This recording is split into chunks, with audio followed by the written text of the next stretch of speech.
Well, I did a scrape test on these parts and they revealed blacktop, and I followed it up with a acetone test, also confirming the blacktop, and that's suspect counterfeit right there. How did the leads look and everything? Leads are re-tin, and that's because of the age of the parts, and also this is a military part, so that's expected of these parts. So that wasn't cause for concern in this case? Not on this case. Hey, can you just show us how you did a scrape test and acetone test? Sure. Oh yeah, I see it just scrapes right off like butter. So that's blacktop right there. And I'll follow up with the acetone test.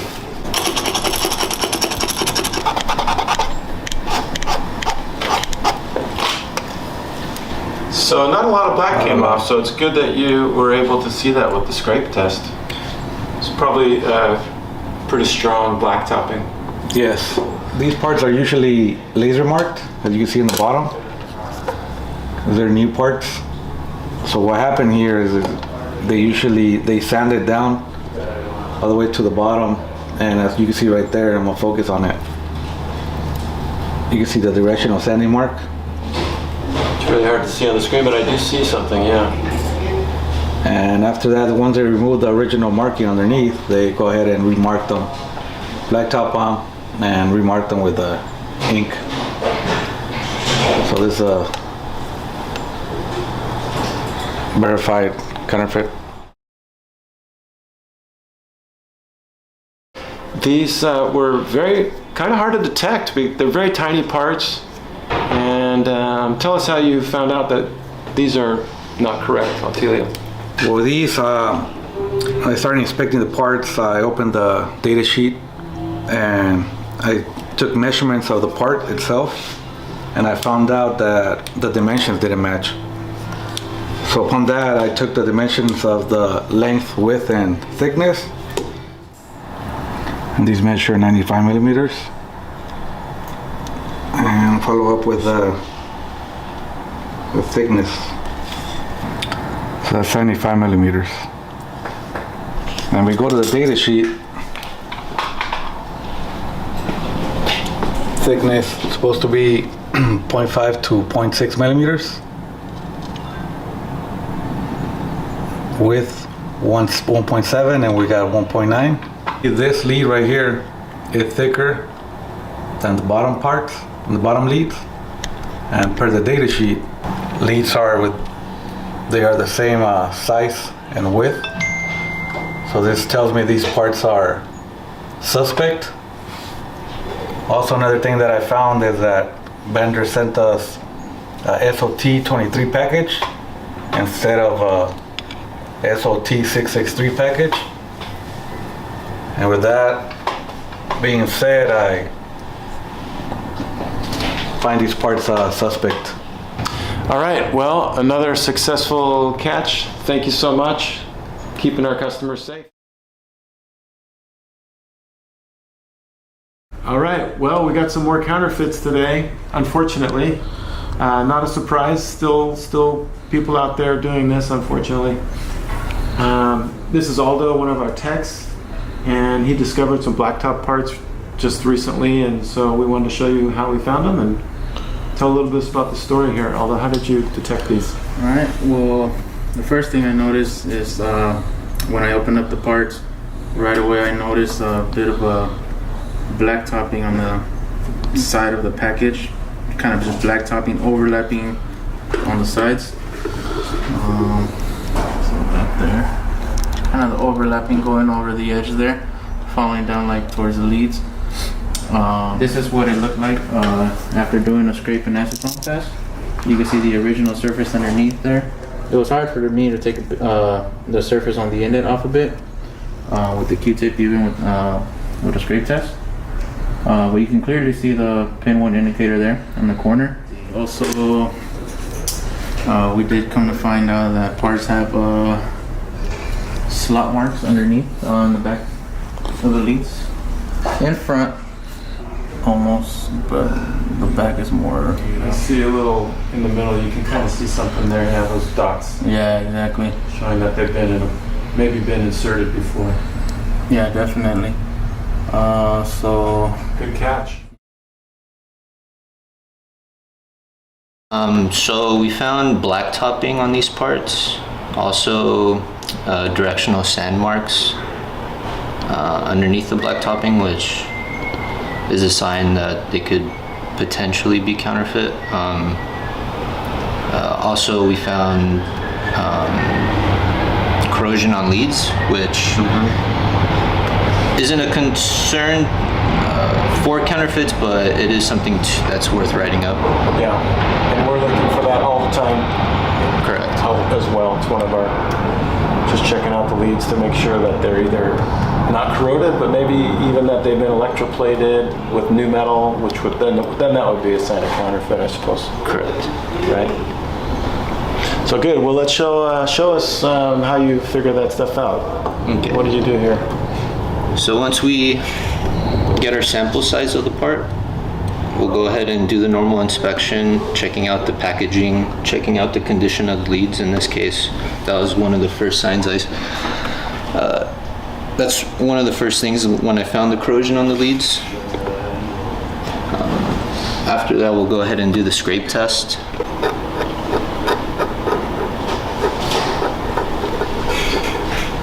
So it looks like there's some like flakes coming up.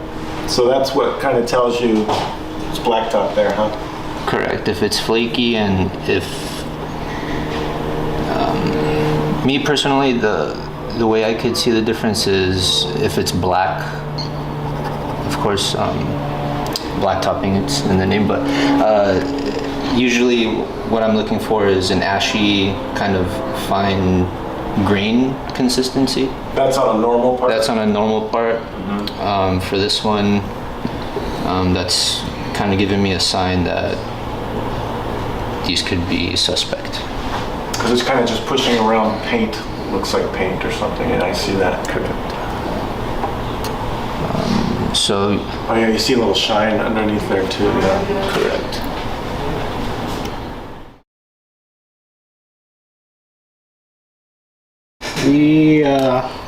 For this part, it was a little tricky. They actually did a good job. If you can see here, the part marking is actually consistent. The texture looks okay. One indication was that the pin 1 molding has a little bit of black topping in there. It's usually like a smooth surface. And when we proceed with scraping, it actually starts to completely come off. And then when we do acetone, blacking kind of comes off slowly, but the top coat starts to kind of melt, and that's kind of unusual. So this is a little different black topping than you've seen before? Yeah, Does it feel like? it's a lot cleaner, and usually when we pull it to the side, you can kind of see. Oh, you were mentioning something about that, yeah. The overlap. So on the side, you can usually see where they stopped the black topping. And I know actually you ended up taking some x-rays. We'll have to take a look at that. Yeah, so on our second step, we try to authenticate the part by doing x-ray, and we saw little voids near the center die. Okay.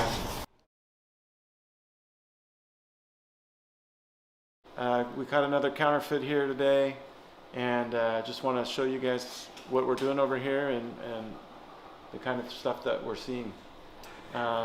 Steven, can you show us this part, what you found here? Yeah, so with these parts, found that they were inconsistent with the lower molding stamps. You can see on the bottom left corner here that one says Taiwan and the condition is pretty bad. Another one has inconsistency, the 4AE38, and you can already see that they're in really tough condition. A little corrosion on the leads, and on the top left corner there's inconsistency with the polarity mark on the left side. So These are look like a real easy one to catch, which is, it's nice when they're easy to catch, I guess, but it's hard to believe anyone would send this kind of stuff. Doesn't it seem like they just think anyone will see it, huh? yeah, it's they usually they try to sometimes hide it in the taping reel when you cut them out, and you can see a little inconsistency towards the back, or Oh sometimes. yeah, here you've got the tape and reel Yeah. that they came from, and yeah, if you don't take them out of here and do a good sample size, then you're never going to see that. They look good through the tape. And also the coating, you can tell that it's pretty bad, but you can see how much black topping there is on the top side of these parts. So you've got retinned leads, the part direction indicator looks bad, it's inconsistent, you've got black topping, different markings on the bottom side. This one's just clearly a counterfeit, is that right?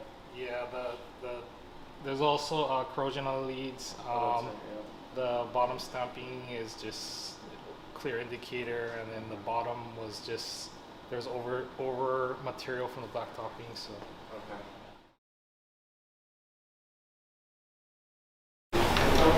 First, the reason that kind of threw a red flag was the alignment of the part marking itself. As you can see, the marking, the entire marking on the right, it's nearing the border, the bottom border of the part, versus the one on the left. It looks more normal, quote unquote.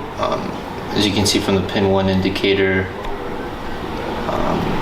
it should be more towards to where it's more commonly seen. Yeah, it looks a little odd that the pin 1 indicator is so far down on that part. Also, for me, I don't know, I don't look at these every day like you guys, but the marking looks a little like unprofessional, especially the logo. It's kind of oversized, overpainted in some way. Is that true on that for you, or is that kind of normal what you see? Yeah, I would agree. The logo for the part marking, it does look somewhat consistent, but the logo does look a little off. Yeah. Okay. Well, I'm really glad you saw this and decided to X-ray them. So, yeah, moving on to the X-ray, we got some great images here and video. You can see here once you X-rayed it. What were these findings? What are you seeing different here? So one, well, the only finding was the part on the right. Once thrown into the X-ray, it showed a different internal structure compared to the one on the left.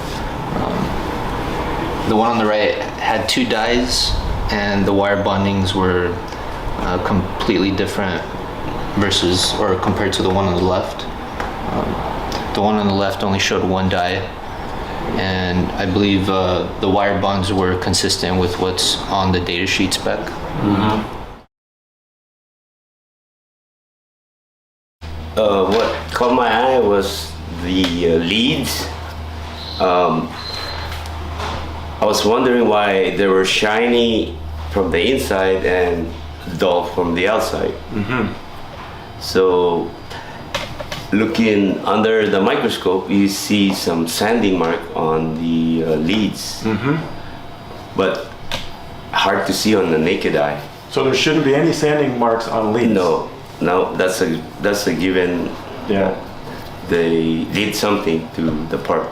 Right, so probably getting rid of some old solder or maybe some rust, Yes. maybe? Corrosion? Yes, corrosion, mostly corrosion.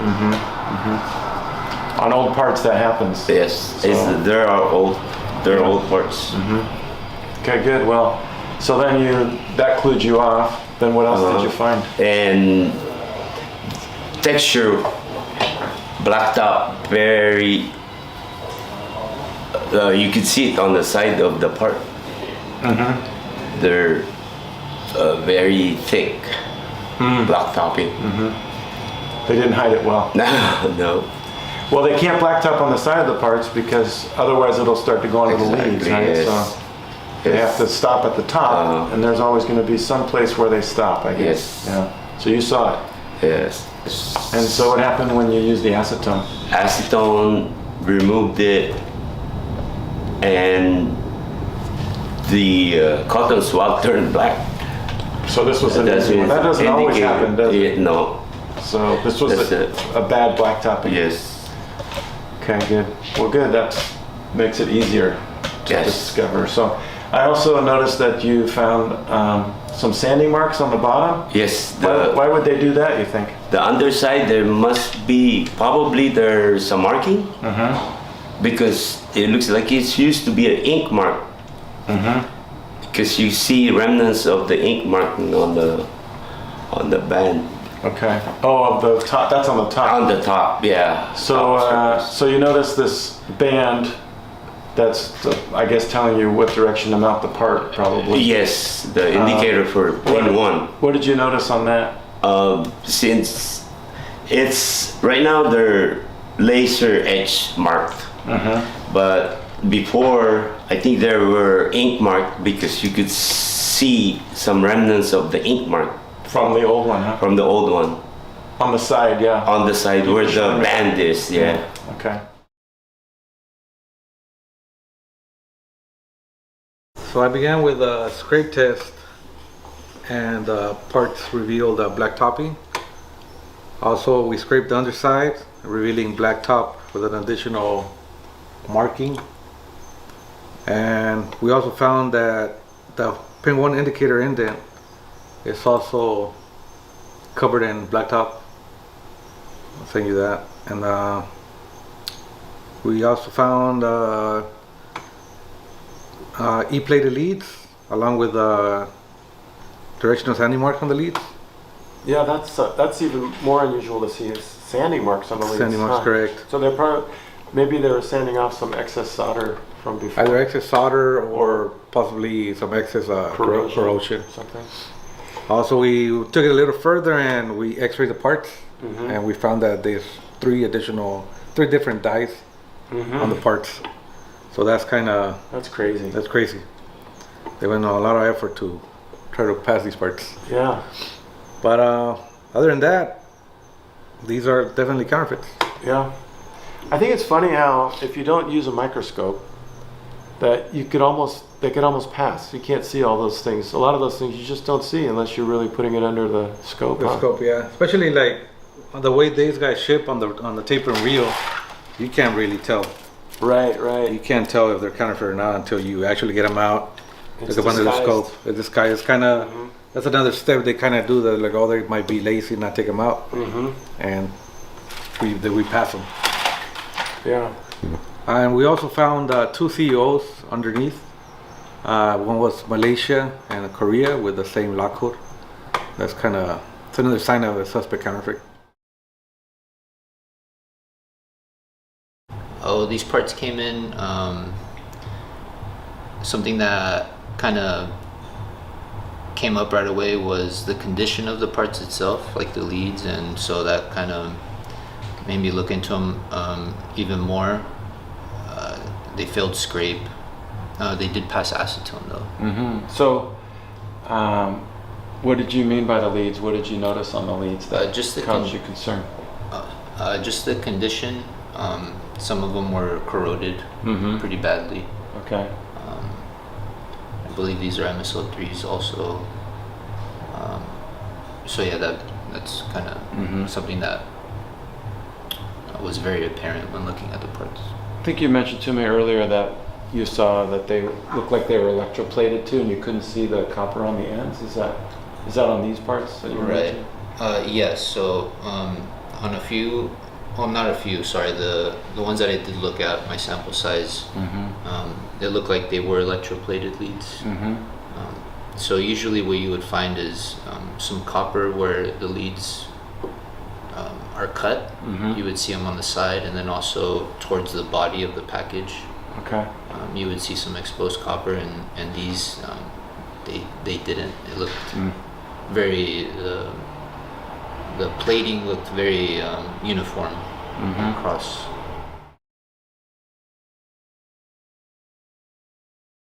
So we found some counterfeits today. These were an interesting batch. The parts wouldn't acetone or scrape like they were black-topped. But there was just something not quite right with the surface. So we decided to do some extra testing. So Stephen, this is Stephen, our QC tech. What did you find after you did the Dynasolve? So after we found the Dynasolve, the concern was for the pin 1 molding right here. This is what it typically looks like normally. And on the left side here, you can see the shallow texture is a lot different. So after dipping in the Dynasolve in, we can see that the top layer on the part actually got smoother. And when we were scraping it, it was carving like butter. And so when you typically Dynasolve a part, a good part, it wouldn't come off like butter, I suppose. Not to that extent, but it was just an odd texture. Another thing you mentioned too is that you scraped the bottom afterwards. And after scraping the bottom, it didn't come off like that, so it showed you that they had done something to the top, I suppose. Yeah, there's 2 different textures that we were not, that showed a little suspicion. All right, well, good thing we caught these.